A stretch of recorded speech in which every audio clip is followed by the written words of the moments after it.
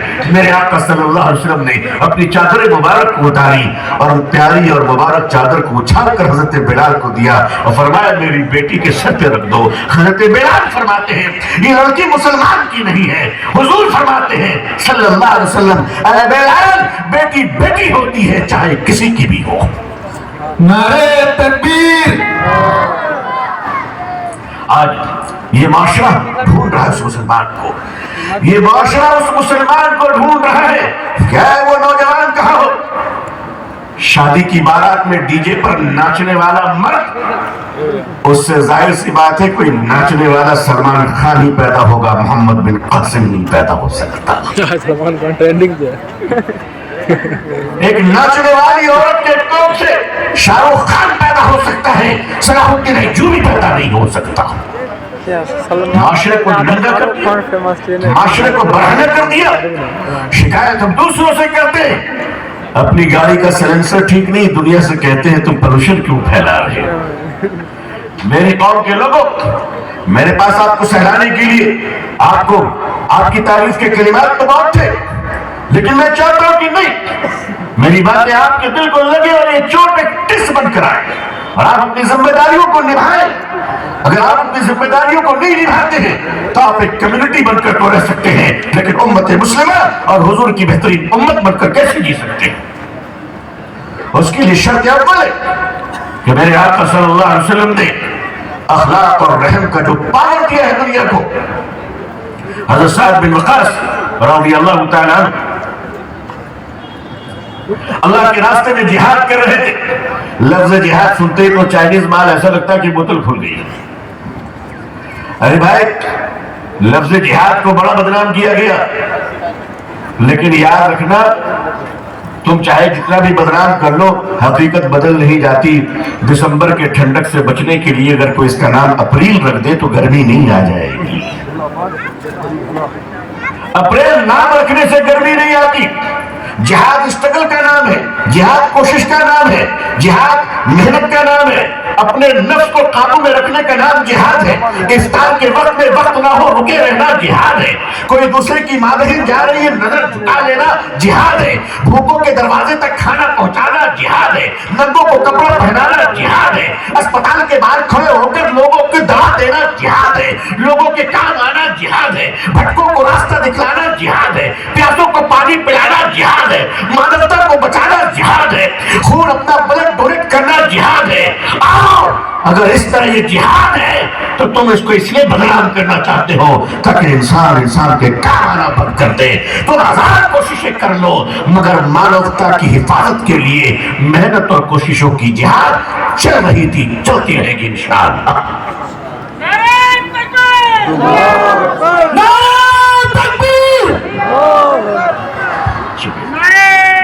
اگر یہ میڈیا کا اپنا ہڈن ایجنڈا ہے، ان کو جس کام کے لیے پیسے ملتے ہیں یہ وہ کام کرتے ہیں۔ جیسے ٹی وی پہ آتے ہیں دیکھنے میں بڑا خوبصورت لگتے ہیں، مگر اینکر صاحب جیسے منہ کھولتے ہیں بھینکر بن جاتے ہیں۔ ان کا اپنا ایک ہڈن ایجنڈا ہے، اور وہ ایجنڈا اس لیے کر رہے ہیں تاکہ ویوپاری ویوپار کر سکے، راجنیتا سرکار چلا سکے۔ مگر ہمارا بھی ایک ایجنڈا ہے، وہ ایجنڈا یہ ہے کہ ہم اندھیرے میں چراغ جلاتے رہیں گے اور انسانوں کے کام انشاءاللہ آتے رہیں گے۔ کہیے انشاءاللہ۔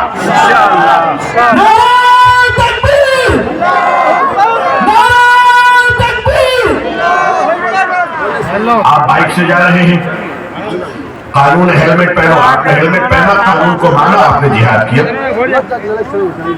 لال بتی سگنل پہ مسلمانوں ٹھہر جاؤ، جہاد ہے، جی چارہ چلے جائے مگر رک گئے، جہاد ہے کہ نہیں قانون کو ماننا ہے۔ بھارت کا مسلمان ایسا دیکھنا چاہتا ہوں جو کبھی قانون نہ توڑے۔ نہ کرتے ہیں نہ کریں گے۔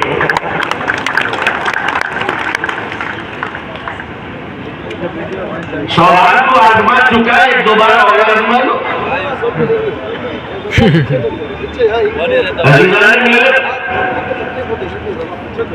ایک پہاڑ کی چوٹی پہ ایک اللہ والے کھڑے تھے، لباس بایزید میں شیطان حاضر ہو گیا اور اس نے اللہ والے سے کہا آپ کو اللہ کی ذات پر بڑا یقین ہے؟ انہوں نے کہا بالکل مجھے اللہ کی ذات پر پورا یقین ہے۔ تو شیطان نے کہا کہ آپ یہ مانتے ہو کہ اللہ موت اور حیات کا مالک ہے؟ حضرت نے فرمایا بالکل، زندگی کا مالک اللہ ہے، موت کا مالک اللہ ہے، جب تک وہ جلانا چاہے گا کوئی مار نہیں سکتا، جس دن وہ بلانے پہ آ جائے کوئی روک نہیں سکتا۔ تو شیطان نے بڑی اچھی گوٹی کھیلی اور کہا ایک کام کرو، یہ پہاڑ کی بلند چوٹی سے ایک بار کود جاؤ، دیکھتے ہیں تمہارا خدا تمہیں بچاتا ہے کہ نہیں بچاتا۔ لیکن اللہ والے اسے ہی اللہ والے کہتے ہیں جو دلوں کی ٹوہلی اور شیطان کے مکر کو سمجھ جائے۔ آپ لوگ انشورنس ایجنٹ کی کبھی بات سنیے گا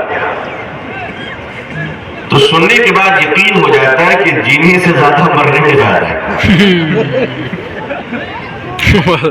ایسا لگتا ہے کہ وہ بھی چلا رہ گیا ہے۔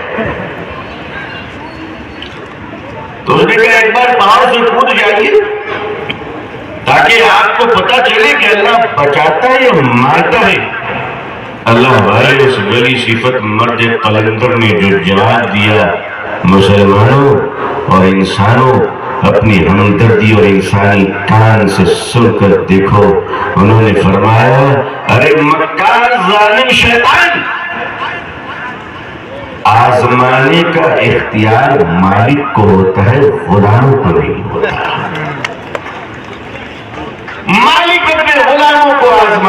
کرتا ہے غلام اپنے مالک کو کبھی نہیں آزمایا کرتا.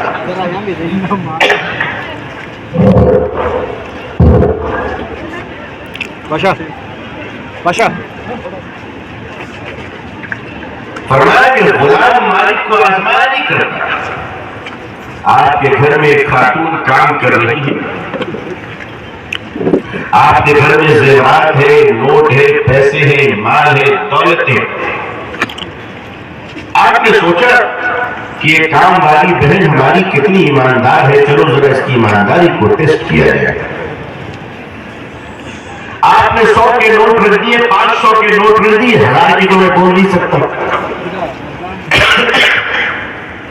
آپ نے رکھ دیا. وہ کام والی بہن آتی ہے, 100 کے نوٹ اٹھاتی ہے, آپ کو دے دیتی ہے. 500 کے نوٹ اٹھاتی ہے, آپ کو دے دیتی ہے اور کہتی ہے مالک آپ کے پیسے گر گئے. آپ نے کہا اپنے گھر میں کہ یہ خاتون بڑی ایماندار ہے, ہم نے اسے 100 دے کر آزمایا, 500 دے کر آزمایا, لیکن اس کا ایمان ڈگمگایا نہیں ہے. یہ عورت پیسے کو اٹھا کر واپس کر دیتی ہے.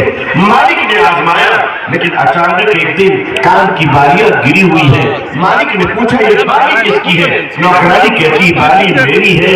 اصل میں آپ کو آزما رہی تھی کہ آپ ایماندار ہیں کہ مالک نوکروں کو آزمایا کرتا ہے, نوکر کو یہ حق نہیں کہ وہ مالک کو آزمایا کرے. جنتا کوئی ادھیکار ہے کہ وہ سرکار چنا کرے گی, سرکار کو یہ ادھیکار نہیں ہے کہ وہ جنتا کا چناؤ کرے. ہمارے ملک میں, بھارت میں جو اس وقت سب سے بڑی سنکٹ ہے, میں اپنے دونوں پیارے سونی جی حضرات سے عرض کروں گا کہ میں بہت ادب کے ساتھ آپ سے عرض کرنا چاہتا ہوں کہ بھارت میں مسلمان خطرے میں نہیں ہے. یہ دماغ سے ہم بھی نکال دیں, بھارت میں مسلمان خطرے میں نہیں ہے, بھارت کا سنویدھان خطرے میں ہے.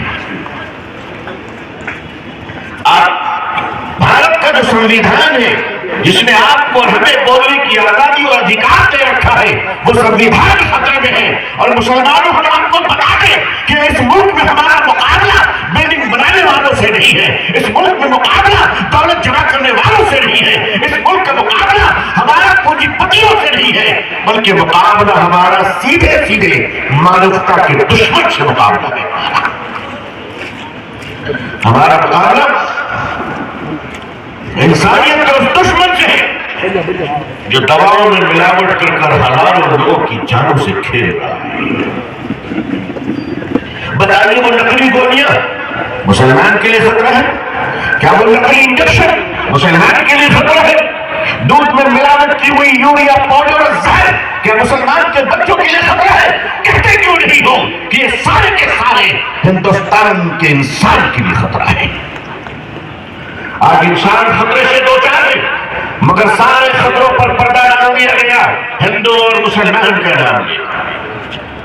جب پوچھو, آج ملک میں ابھی ہمارے پاس ایک ہفتے قبل بھارت کے ایئرپورٹ اسٹیشن سے زیادہ خراب ہو گئے تھے. بہنیں ہماری تڑپ رہی تھی, پانی نہیں مل رہے تھے. ہمارے جہاز والوں نے وہ کاند کیا کہ لوگ سسک رہے تھے, گوا میں لوگ جل کر مر رہے تھے, ایئرپورٹ میں لوگ تڑپ رہے تھے, مگر ہمارے دیش کے نیتا پارلیمنٹ میں بیٹھ کر یہ کہہ رہے تھے کہ وندے ماترم کہنا چاہیے کہ نہیں کہنا چاہیے. یہ زہر دیا جا رہا ہے, اور یہ زہر معاملہ سے مسلمانوں کا نہیں ہے. مسلمان اگر درمیان سے ہٹ جائے, شکر ادا کیجئے کہ مسلمان ہیں تو لوگ بچے ہوئے ہیں. اگر مسلمان بیچ سے ہٹ جائیں گے تو یہ ایک دوسرے کو کاٹ کر ختم کر دیں گے. ہم تو ڈھال ہیں جناب, اور ڈھال کے چکر میں بھائی چارگی بھائی چارگی بھائی چارگی کے نام پر ہم بھائی صاحب کا چارہ بن گئے. اور ایسا لگتا ہے کہ دیش کی اکھنڈتا اور ایکتا کو بچانے کی ایک ذمہ داری صرف ہم ہی لوگوں کی ہے. دیش سب کا ہے تو حصہ سب کو ادا کرنا پڑے گا. رات اندھیری ہے تو چراغ سب کو جلانا پڑے گا. مگر یہ محنت عام طور پہ آپ دیکھیں عزیزان ملت, ہماری تو ایک مذہبی ذمہ داری ہے, ہماری ایک ریلیجیس ریسپانسبلٹی ہے